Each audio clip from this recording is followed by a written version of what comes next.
কল্যাণী বিশ্ববিদ্যালয়ের অন্তর্গত সমস্ত কলেজগুলিতে যে সমস্ত ছাত্রছাত্রী সেকেন্ড সেমিস্টারে হিস্ট্রি মাইনর নিয়ে পড়াশোনা করছো বা তোমাদের সেকেন্ড মাইনর হিসাবে হিস্ট্রি রয়েছে, তাদের আজকে আমি হিস্ট্রির সিলেবাস সম্বন্ধে আলোচনা করব।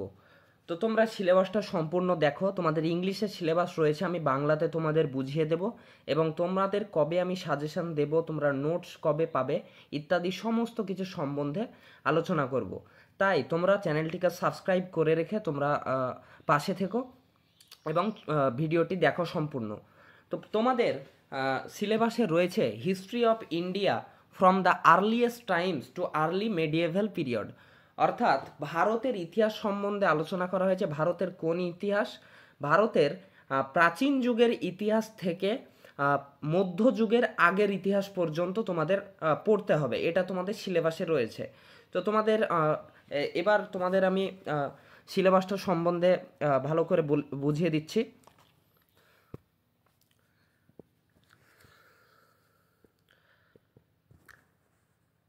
তো প্রথমেই ইউনিট 1-এ তোমাদের রয়েছে সোর্স অ্যান্ড ইন্টারপ্রিটেশন, অর্থাৎ হচ্ছে উৎস এবং তাৎপর্য। মানে তোমাদের রয়েছে broad survey and palaeolithic, mesolithic and neolithic culture, অর্থাৎ তোমাদের প্রাচীন প্রস্তর যুগ, মধ্যপ্রস্তর যুগ এবং নব্যপ্রস্তর যুগের যে কালচার রয়েছে, সেই কালচারগুলো সম্বন্ধে তোমাদের পড়তে হবে। এবং এই যুগের ইতিহাস তোমরা কিভাবে ব্যাখ্যা করবে, কোন কোন সোর্স দিয়ে ব্যাখ্যা করবে, যেমন তোমাদের রয়েছে লিখিত সোর্স বা অলিখিত সোর্স, অনেকগুলো সোর্স রয়েছে। তো সেই সোর্সগুলো সম্বন্ধে তোমাদের পড়তে হবে।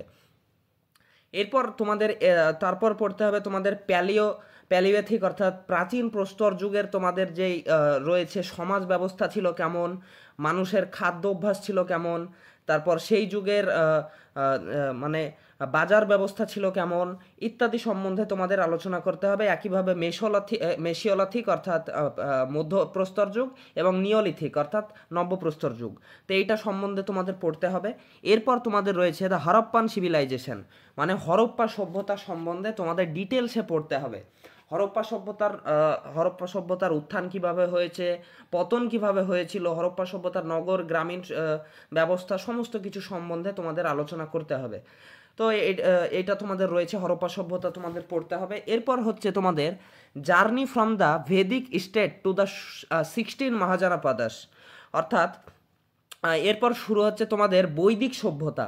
হরপ্পা সভ্যতার পর বৈদিক সভ্যতা, তো বৈদিক সভ্যতা তোমাদের পড়তে হবে এবং বৈদিক সভ্যতার যে 16টি মহাজনপদ রয়েছে সেই মহাজনপদগুলো সম্বন্ধে তোমাদের পড়তে হবে।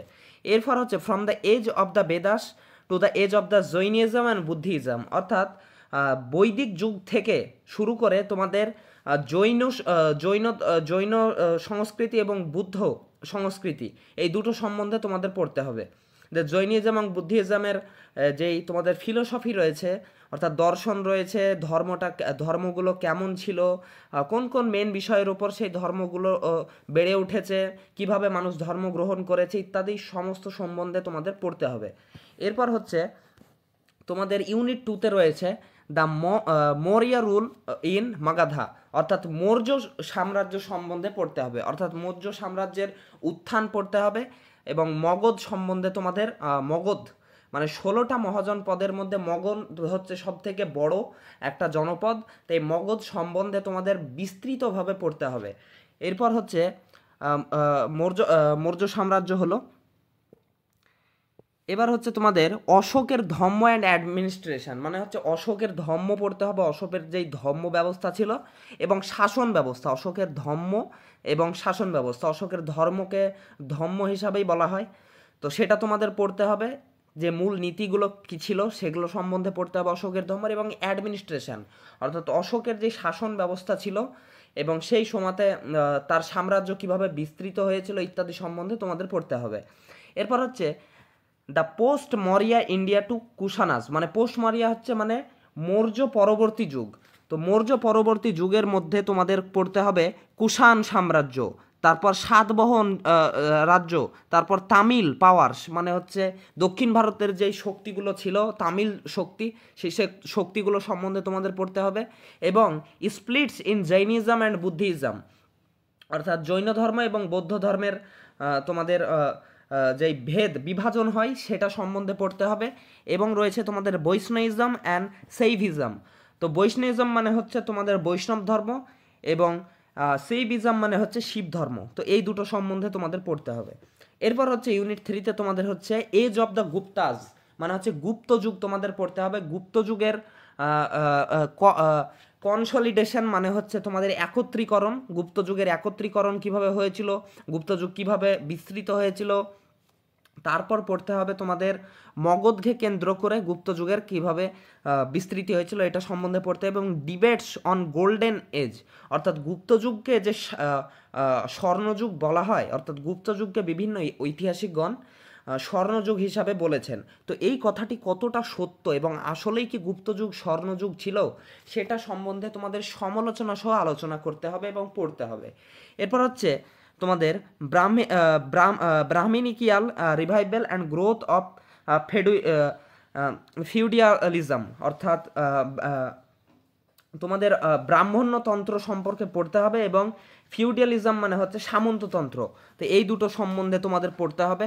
এবং হচ্ছে ডিক্লাইন দ্য গুপ্তা পাওয়ার, অর্থাৎ গুপ্ত সাম্রাজ্যের পতন সম্বন্ধে পড়তে হবে। And the beginning of the political decentralisation of India, অর্থাৎ ভারতের যে বিকেন্দ্রীকরণ শুরু হয়েছিল সেটা সম্বন্ধে তোমাদের পড়তে হবে। এবং এরপর হচ্ছে তোমাদের হর্ষবর্ধন সম্বন্ধে তোমাদের বিস্তৃতভাবে পড়তে হবে।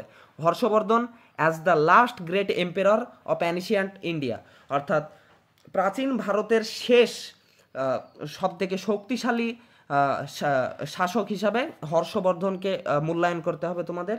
এরপর তোমাদের লাস্ট ইউনিট 4-এ পড়তে হবে from centralised to decentralised India, অর্থাৎ কেন্দ্রীভূত ভারত থেকে বিকেন্দ্রীভূত ভারতের কীভাবে হয়েছিল সেটা সম্বন্ধে পড়তে হবে। এবং the Rajput of north India, উত্তর ভারতের রাজপুত শক্তি সম্বন্ধে পড়তে হবে। এবং পলাশ অ্যান্ড সেনাজ ইন বাঙ্গাল, অর্থাৎ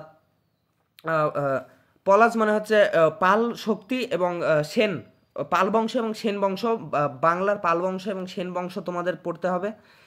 এরপর হচ্ছে কিংডম অফ সাউথ মানে সাউথে হচ্ছে তোমাদের দক্ষিণ ভারতে যেই সাম্রাজ্যগুলি ছিল বা যে রাজ্যগুলি ছিল সেগুলো সম্বন্ধে পড়তে হবে। এবং সেগুলোর মধ্যে রয়েছে দ্য পল্লভাজ, মানে হচ্ছে পল্লব সাম্রাজ্য বা পল্লব রাজ্য, রাষ্ট্রকূট বংশ, চালুক্য বংশ এবং চোলাজ অর্থাৎ চোল বংশ। এই 4টি বংশ সম্বন্ধে তোমাদের বিস্তৃতভাবে পড়তে হবে। এবং এই শুধু এগুলো পড়তে হবে যে এগুলোর উত্থান কিভাবে হয়েছিল, পতন কিভাবে হয়েছিল, শুধু এটা নয়, এর সঙ্গে পড়তে হবে তোমাদের চেঞ্জ ইন দ্য পলিটি, অর্থাৎ রাজনীতির যেই চেঞ্জ হয়েছিল সেটা সম্বন্ধে পড়তে হবে। সোসাইটি, অর্থাৎ সমাজের কিভাবে পরিবর্তন হয়েছিল, ইকোনমি অর্থনীতির কিভাবে পরিবর্তন হয়েছিল, রিলিজিয়ান ধর্মর কিভাবে পরিবর্তন হয়েছিল, এবং কালচার সংস্কৃতির কিভাবে পরিবর্তন হয়েছিল। এই তিনটি কিংডমে সেটা সম্বন্ধে তোমাদের পড়তে হবে। তো তোমাদের এটাই হচ্ছে সিলেবাস। তো এই সিলেবাস সম্বন্ধে তোমাদের সাজেশন খুব তাড়াতাড়ি দেওয়া হবে, 1 মাসের মধ্যে তোমাদের সাজেশন এবং নোট বলে দেওয়া হবে। তো তোমরা চ্যানেলটিকে সাবস্ক্রাইব করে রেখে তোমরা পাশে থেকো।